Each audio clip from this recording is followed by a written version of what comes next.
안녕하세요. 하승래입니다. 자, 오늘 임반장, 지난 회까지는 그 조직폭력배들 숙소에 들어가서 그들을 검거하기 시작한 그 일까지 얘기했는데, 자, 이 얘기 계속 들어볼까요? 그래서 이제 저희들이 먼저 검거인 조직폭력배 두목이라 하는 사람을 이제 파출소 2층에서 대화를 끝내고 자기 조직원들이 이 도주한 것을 불러가지고 있는 합숙소, 이제 단독주택을 세를 내가지고 그 안에 사제총을 만드는 연장, 도구 이런 것들이 전부 다 줄벽이 있습니다. 차에 버스에 싣고 그 현장 단독주택까지 갔더니 걔네들이 벌써 다른 장소 도주를 하려고 승용차에 그 사제총 만드는 파이프, 산소 용접기, 세톱 뭐 해가지고 등등을 해서 승용차에 막 싣고 있는 거예요. 근데 이제 제가 이제 가서 그 두목 보고 큰 소리로 해서 이 현재 하고 있는 동작들 그대로 멈추고 그들을 방 안으로 전부 다 대기하고 있어라고 방송을 네가 이야기를 해라. 근거된 피의자한테 이제 좀 강하게 어필을 했죠. 그랬더니 이놈이 이제 형인데 지금 형사들하고 같이 있으니까 지금 하던 행동을 그대로 옮기지도 말고 물건을 들었으면 들은 대로 그대로 다리를 들었으면 들은 대로 움직이지 말아라. 움직이면 형사들이 총으로 이제 가격을 하니까 하지 말고 그대로 있어라. 근데 뭐 그 폭력배들이 안 움직일 수 있나요? 그래서 들었던 물건을 그대로 놓고 이제 그 방으로 이제 다 들어놓고 저희들이 이제 방으로 들어가. 그러니까 이 두목으로 하여금 그들에게 선무 방송을 한 그렇지, 거죠. 예. 선무 방송. 네. 대항하지 말고 모든 걸 찾으면 출두해라. 이런 취지로 이제 방송을 했겠지. 저희들이 조금만 늦었으면 걔네들은 전부 다 도주했습니다. 도주했는데 마침 그 시간 타임이 도주하기 전에 저희들이 현장에 도착해서 그런 선무 방송을 하게 됐고. 근데 걔네들이 만드는 사제총이 구체적으로 어떤 거였고 얼마나 됐어요? 사제총은 우리 수도 파이프를 한 30cm 정도로 전부 다 잘라놨습니다. 그게 걔네들이 만든 게 한 31개인가 30 몇 개 정도 되는데 수도 파이프를 잘라서 그 수도 파이프 안에 엽총 실탄이 들어가면 딱 맞습니다. 엽총 실탄을 들어가면 딱 맞는데 그거를 이제 수도 파이프 끝에다가 야마를 내서 뚜껑을 싸가지고 군형을 뚫어서 시멘트못, 단단한 시멘트못을 공이에 대고 쇠망치로 치면은 시멘트못이 공이를 쳐서 30cm 관을 통해서 발포가 되는 거죠. 근데 총소리도 뭐 이 일반 엽총 실탄하고 똑같고, 그 30cm 관을 통해서 나간 그 실탄이 우리 그때 당시에 검거하고 나서 이제 우리 직원 헬스에 있던 아주 체격이 좋은 우리 직원이 있는데 7cm짜리 송판을 놓고 10m에서 쳤습니다. 발포를 했는데 10m짜리 송판이 뚫어진 거예요. 마창이 나버린 거예요. 그러니까 처음에 그 두목을 검거할 때 그 두목이 그 사제총을 들고 도망가는 거예요. 도주를 한 거예요. 근데 그때 돌아서서 이것만 쳤으면은 우리 따라갔던 직원은 그냥 그대로 이제 날아가는 거죠. 그래서 현장에 갔더니 그런 사제총 만드는 게 한 30몇 정 되고 새로 만들려고 또 뭐 짜놓은 게 있고 또 대형 장총을 만들려고 또 그것도 준비하고 있었는데 그 장총을 그 당시 못 만들었어요. 지금 저희들이 그 당시에 생각하면 조직폭력배라고 하면 지금 뭐 우리나라 굴지에 있는 참 조직폭력배들이 명성이 있는 그런 폭력배들이 하는 행동과 얘네들이 하는 행동은 차이가 있는 거예요. 이거는 뭐 무자비한 그 폭력배들의 행동이고 기존적으로 저희들이 뭐 이름 있는 폭력배들 뭐 여러분들 잘 아시겠지만 그런 폭력배들은 돈을 갈취하고 자기 세력간에 해서 돈을 모으기 위한 어떤 그런 폭력배들의 행동이었지 얘네들이 하는 행동하고는 차이가 있는 거예요. 그러니까 그 당시에 일찍 검거되지 아니했으면 그 총을 완성시키고 총열도 만들고 뭐 방아쇠도 만드는 등 이러한 완전한 총기를 만들어서 엄청난 사실 이게 그 당시에 이게 홍보가 사실 좀 제대로 안 돼서 그런데 그 당시에 뭐 MBC, KBS, SBS 이제 4개 방송사에서 와가지고 이제 촬영을 하고 뭐 저희들이 이로 인해서 이제 특진 또 지방청에서 특진이 걸려 있는 것도 한 명 됐지만 본청에서 이제 사건이 너무 크니까 크고 중요한 사건을 근거했으니까 본청 TO로 또 한 명을 더 특진을 더 시켜라 해서 본청 TO를 받아가지고 제가 같이 있던 직원들 2명을 이제 특진시키는 그런 사건인데 뭐 다른 직원이 쉴 때 저희들이 모셨다는 그것보다도 어쨌든 음성적으로 이 깔려 있는 이런 폭력배들의 소행이 서민들한테 돈을 갈취하는 그런 범행이 아니라 생명을 노리는 그런 세력 간의 다툼을 위해서 그런 범행을 하고 있다는 것에 저희들이 어떻게 하든 이 폭력배들은 일망타진을 해야 되겠다. 그래가지고 있는 단독주택에서 15명이 합숙을 한 겁니다. 그 15명을 한 방에다 지금 다 저하고 2명이 그 버스를 가지고 올라갔는데 그 현장까지 갔는데 버스 기사가 버스를 가지고 내려가 버렸어요. 내려가 버리니까 저하고 직원 2명하고 걔네들 15명하고 앉아 있는 겁니다. 그랬었지.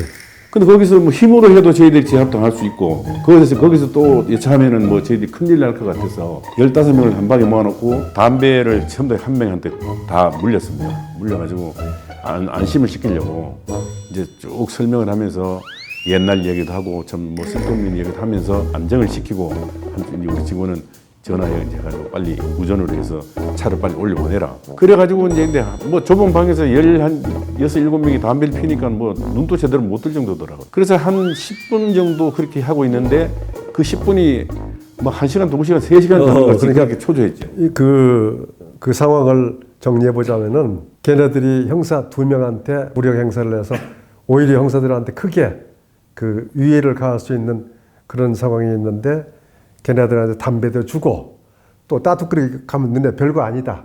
처벌도 별거 아니다. 라서 좀 안심을 시키는 등 그 차가 올 때까지 지원 세력이 지원 병력이 올 때까지 이렇게 했다는 얘기지. 그 시간이 뭐 몇 시간이 지나가는 것 같이 지루했습니다. 그래서 하여튼 뭐 이 사건을 하고 나서 이제 그 피의자들은 좀 더 이제 장기 이 형을 받아가지고 있었는데 뒤늦게 이제 저희들이 이제 들은 이야기지만 김태촌이가 이제 교도소에 있을 때 이제 가장 이 두목을 아끼면서 이제 그 수용 생활을 했다라는 그런 이야기를 듣고 야 과연 이 폭력배가 죽은 김태촌이와의 동등한 그런 폭력배로서 가치가 있는가 할 정도로 의심은 가지만 어쨌든 수용 생활을 하면서는 그 두 사람 간의 그 관계가 돈독했었다는 것이 같이 그 당시에 수용했던 사람들의 이야기입니다.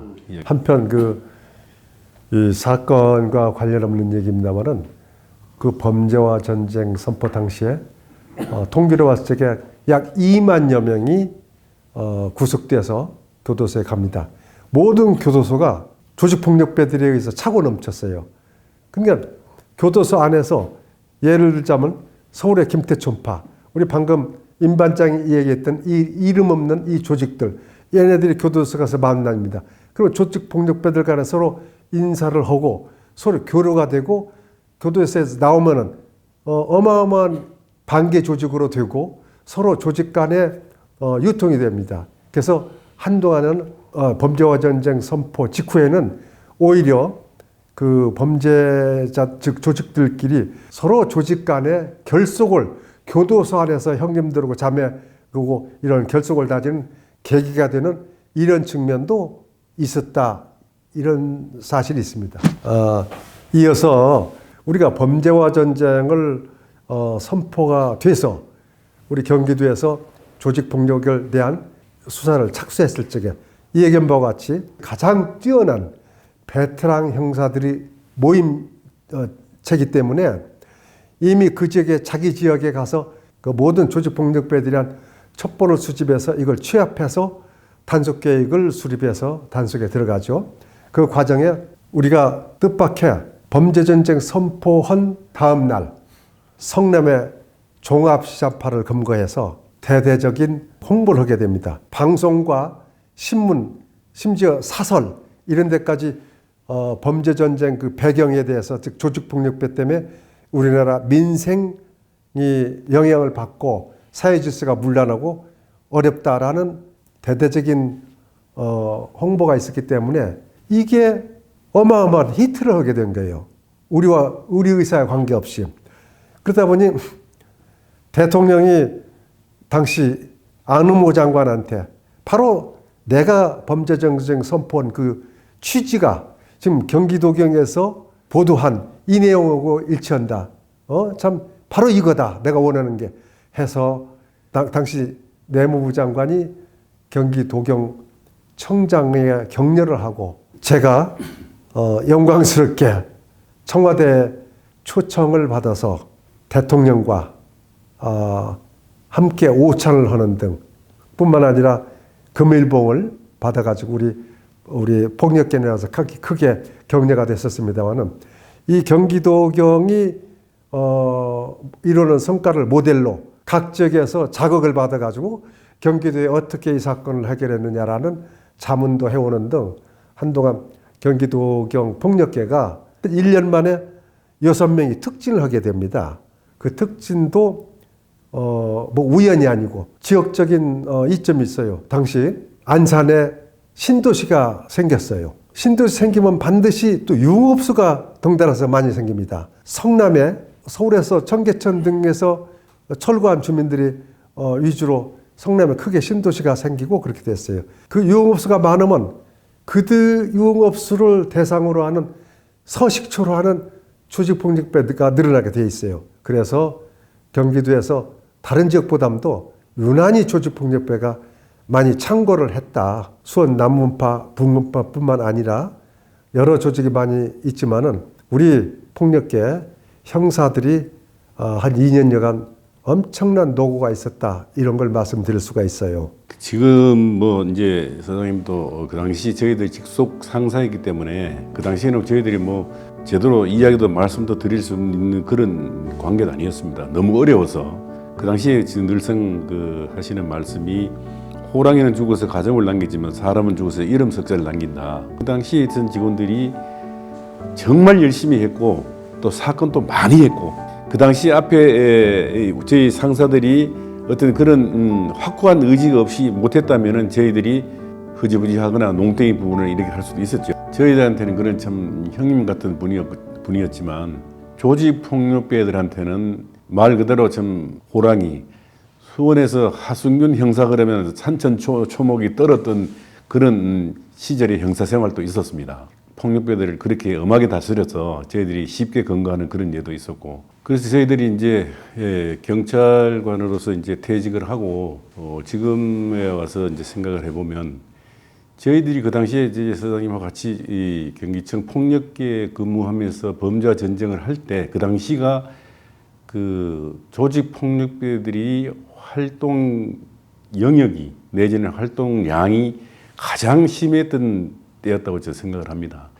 범죄단체로 해가지고 지금도 이제 저희들이 송치한금에도 한 100여 건이 넘습니다. 폭력배 했는 그 당시 세력들이 지금에 와서 이제 전부 다 이제 손을 씻고 새로 개가천선해서 지금 새로운 삶을 살아갈 수 있지 않느냐 하는 그런 생각도 해봅니다. 그래서 지금 폭력배들이 이 현재 이 경기도 내에 아니 전국에 어떤 유형으로 활동하고 있는지는 저희들이 퇴직을 해서 깊이 내용은 모르겠습니다만 폭력은 근절돼야 합니다. 근절돼야만이 우리 국민들이 편안하게 살고 또 영업을 하시거나 장사하시는 분이나 우리 서민들이 편안하게 살아갈 수 있는 그런 길이 되는데 거기에 젊은 사람들이 장애물이 돼서 살아가는데 영향이 있다면은 서둘러서 그런 데서 빨리 손을 씻고 새로운 삶을 살아가기를 간곡히 부탁드립니다. 이 조직폭력은 맨 처음 내가 얘기했듯이 환상입니다. 그 현실과 맞지 않습니다. 영화, 드라마는 사실과 다릅니다. 절대로 현실이 아닙니다. 그건 가상세계에서 영화일 뿐이고 드라마입니다. 조직폭력은 절대로 들어서는 안 된다. 한번 들어오면 빠지기가 힘듭니다. 다음 기회가 있으면 조직폭력 세계 이탈을 기도했다가 크게 피해를 입은 경우도 많이 있고 그런데 다음 기회가 있을 때 다시 얘기하겠습니다. 자, 오늘은 이만 마치고 다음에 다시 뵙겠습니다. 감사합니다.